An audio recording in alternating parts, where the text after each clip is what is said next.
नमस्ते किसान भाइयों, मैं हूं आशीष मौर्य। आज मैं आप सभी को बताऊंगा धान की फसल में जो दीमक का प्रकोप होता है, इससे हमारी धान की फसल में कौन कौन से नुकसान होते हैं।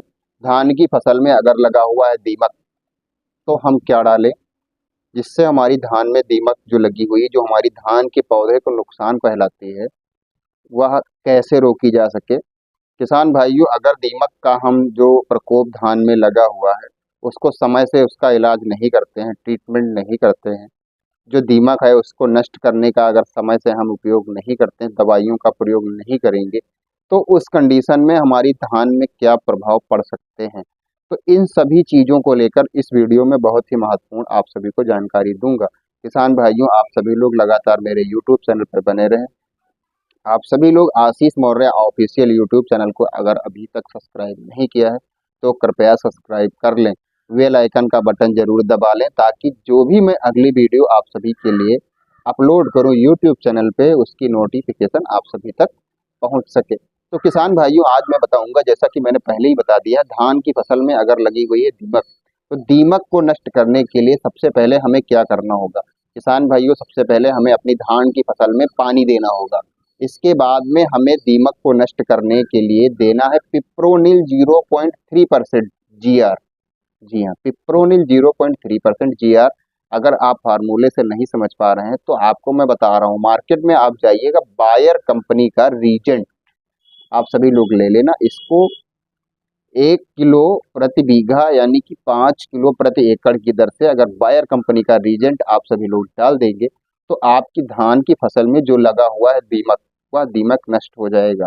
किसान भाइयों, आप सभी लोग दीमक नष्ट करने के लिए 0.3% पिप्रोनिल, जिसको हम बायर कंपनी का रीजेंट के नाम से जानते हैं, उसको प्रयोग करेंगे।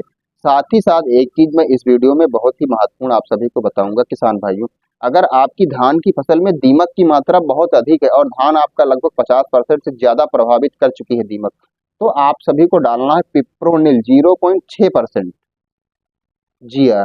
जिसका मतलब ये हुआ, ये भी बायर कंपनी का रीजेंट अल्ट्रा के नाम से आता है। रीजेंट दो तरह का आता है, एक रीजेंट GR आता है जिसमें पिप्रोनिल 0.3% GR होता है, एक आता है जिसमें बायर कंपनी का वो भी होता है रीजेंट अल्ट्रा के नाम से, जिसमें पिप्रोनिल 6% होती है। तो किसान भाइयों, अगर आपकी धान में लगभग 10 से 15% का ही दीमक का प्रभाव है तो आप सभी लोग 0.3% वाला डालिएगा। अगर आप सभी में ज्यादा प्रभाव है तो आप सभी लोग रीजेंट अल्ट्रा का प्रयोग कर दीजिएगा। किसान भाइयों, अगर आपकी धान की फसल में दीमक का प्रकोप है तो इन दोनों चीजों में से एक चीज आप जरूर डालेंगे। इसको आप डाल किस मेथड से सकते हैं, तो किसान भाइयों, अगर आप अपनी खाद डालना चाहते हैं धान की फसल में, जैसे आप DAP के साथ भी इसको डाल सकते हैं, यूरिया के साथ भी डाल सकते हैं। अगर आपने सभी खादें अपनी धान की फसल में पहले से दे रखी हैं और सिर्फ आपको दीमक को रोकने वाली दवाई का स्प्रे करना है, तो आप रीजेंट या रीजेंट अल्ट्रा दोनों में से किसी भी एक चीज को चुन लीजिएगा और इसको आप बालू में मिला करके डाल सकते हैं अपनी धान की फसल में। किसान भाइयों, इसको डालते समय आपकी धान की फसल में पानी होना चाहिए पर्याप्त मात्रा में, क्योंकि जब इसको आप अपने धान की फसल में डालेंगे, उस जगह पे अगर आपकी धान की फसल में पानी नहीं होगा तो यह काम नहीं करेगी। किसान भाइयों, जब आप इसको अपनी धान की फसल में डालेंगे तो इससे क्या होता है फायदा। तो किसान भाइयों, जब आप रीजेंट को डालेंगे या रीजेंट अल्ट्रा को अपनी धान की फसल में डालेंगे तो दीमक का जो प्रभाव है, जो धान की फसल को प्रभावित कर रहा है, उसकी वृद्धि विकास को रोक रहा था, वह सारी प्रक्रिया पुनः चालू हो जाएगी। तो किसान भाइयों, जैसा कि मैंने आप सभी को बताया, दीमक तो खत्म हो जाएगी, दीमक से फसल को मुक्ति मिल जाएगी, साथ ही साथ जो पौधे की जड़ें हैं वह पुनः विकसित होना चालू हो जाएंगी और पौधों की जो वृद्धि विकास अभी तक रुकी हुई थी वह भी स्टार्ट पुनः हो जाएगी। किसान भाइयों, आप सभी लोगों को यह वीडियो कैसा लगा, वीडियो में जो मैंने जानकारी आप सभी को दी वह कैसी लगी, कृपया कमेंट बॉक्स में बताएं।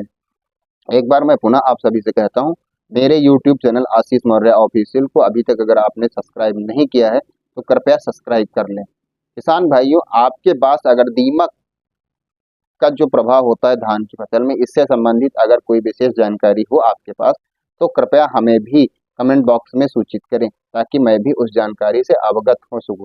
आपने मेरा यूट्यूब चैनल से वीडियो यहाँ तक देखा, इसके लिए आप सभी को बहुत बहुत धन्यवाद। फिर मिलेंगे अगले वीडियो में, तब तक के लिए नमस्ते किसान भाई।